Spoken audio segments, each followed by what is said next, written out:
And I'm glad you bring up that point, because I always feel, even when you're talking about as politicians in general, right, the local government, yes, they don't really help the issues that go on in the city. And I know I'm drifting off a little bit here. No. I feel like it's right on lines, because they come and they tell you, vote for them, right? We want this. We're gonna make this change. But I always say they sit on their high horses in the county, and they come work in the city and do nothing for the city. And the kids in these neighborhoods, in inner city neighborhoods, they don't understand that. So when you compare that to music too as well, the same kids that's going to these concerts aren't really within our demographic that's living sure in the city.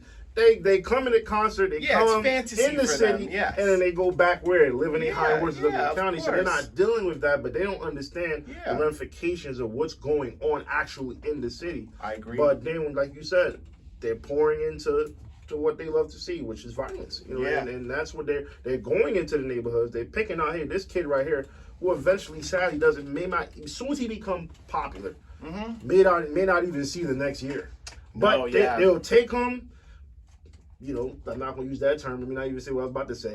But they would literally feed them, right, to the public. Of course. Drain them. Yeah. And I feel like a setup, right? And then, God forbid, you're hearing R.I.P.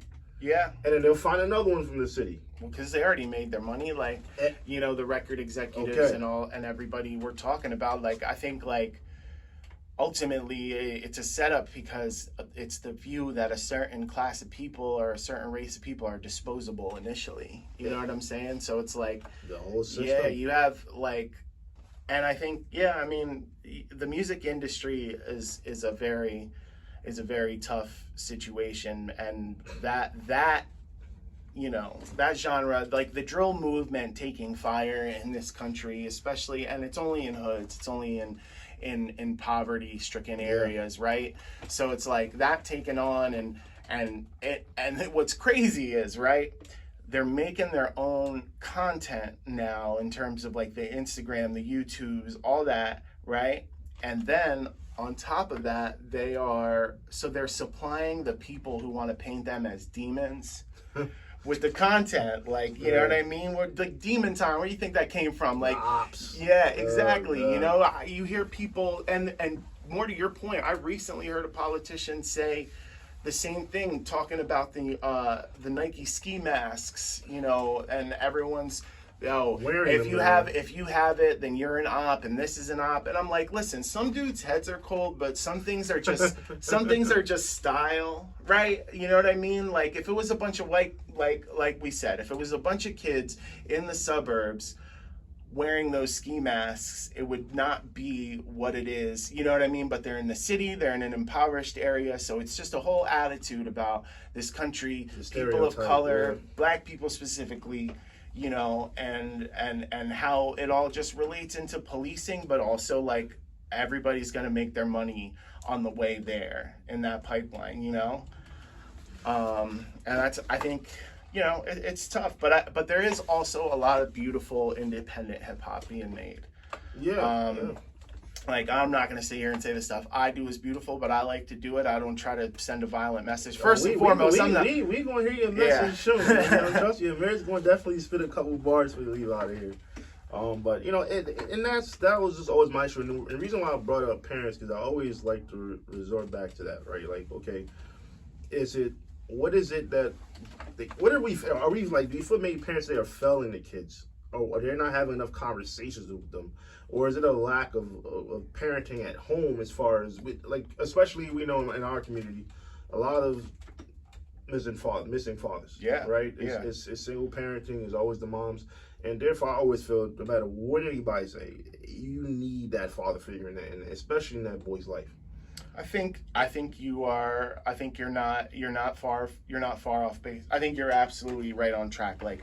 I know that I grew up with single mother, and I'm not saying single moms can't handle kids. I'm not saying that at all. Well, I think, let me make that clear. It came over. Sorry. I think in the case, I understand what you're saying. I think in the case of single mothers, a whole person raising a whole ass person, right? That's a full-time job. So you're talking a single mother who has to work and do all those things. It's tough. I got into shit that my mother will never know. I've had interactions with police when I was like, a young kid that my mother will never know about because she was at work. So like they're two-parent households are essential, and just like the financial resources to raise a child. And I would say, like, in the case of, gang culture in this country, like, the parents have been failed themselves. You know what I mean? Because if we're talking about the areas they're living in these food deserts and the housing projects and the heavy policing and all these areas, like, and it's funny, and the restriction of proper birth control in this country, and sex education, because it's like, ultimately, like, if somebody had a struggled life, right, and they went to a half decent public school and they had half decent like sexual education, birth control, whatever, like, they would have the know-how to be like, I can abstain from having a child until I get into a better situation. I'm not saying that's a cure-all, right?